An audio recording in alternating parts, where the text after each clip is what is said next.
છું તુફાન SB news સાથે હું છું આપની સાથે પાયલ બામભણિયા। તો જોઈએ આજના મહત્વના સમાચારમાં। સુરતના ઉધના વિસ્તારમાં બની ફાયરિંગની ઘટના। ઉધના વિસ્તારમાં આવેલ આશીર્વાદ સોસાયટી એક ગેટ નંબર 4 ની પાસે ફાયરિંગની ઘટના બનવા પામી હતી।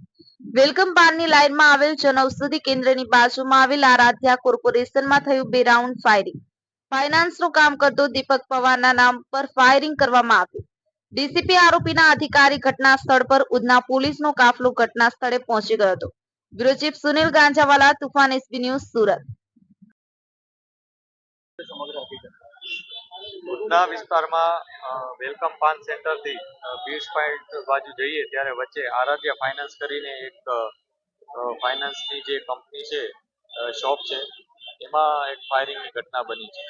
આ ઘટનામાં જે પ્રાથમિક વિગત છે એ મુજબ એક બાઇક ઉપર 2 જણાએ આવી અને આ ફાયર કર્યા હોવાનું માહિતી છે।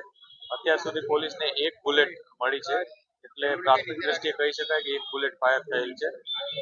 પોલીસ તપાસ કરી રહી છે કે હકીકતમાં શું બનાવ છે।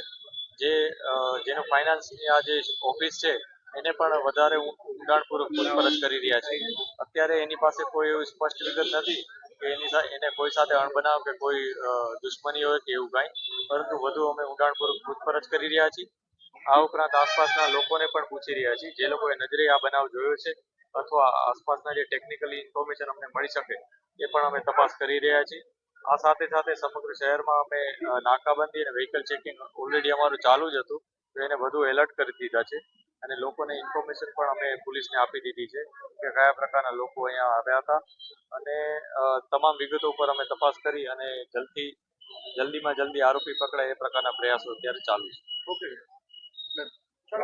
મારું નામ છે રાહુલ પવાર અને મારા મોટા ભાઈ છે દીપક પવાર અને એમનું કામ છે આરાધ્યા કોર્પોરેશનનું, એમની ઓફિસ છે અહીંયા અને સ્પેન્ડર ગાડી અહીંયા આવી હતી। સ્પેન્ડર ગાડી આવીને 2 શખ્સ હતા। હવે 2 શખ્સ હતા, એમાંથી બંદૂકોએ બહાર કાઢી અને બંદૂકમાં ગોળી લાગી। એક બેન છે લેડીઝ છે, એ જોઈ ગયા અને ફાયરિંગ કર્યું। બહાર નીકળ્યા પછી લેડીઝ અમને કીધું કે ભાઈ આવી રીતે કોઈ આવેલું હતું અને બંદૂક કાઢીને સામે ગોળી મારી। ગોળી ઝાડ પર વાગી છે, ઝાડ પરથી વાગીને અંદર દરવાજા કાચ મારી ક્રોસ અને અંદર ગોળી ગઈ છે। એ તો કયું કારણ છે હવે અમને તો કઈ ખબર નથી। હવે પોલીસ જાણ કરશે, જો આરોપી પકડાશે તો એમને પૂછવામાં આવશે કે ભાઈ કયા કારણથી ગોળી ચલાવવામાં આવી છે। મારા ભાઈનું નામ છે દીપક પવાર।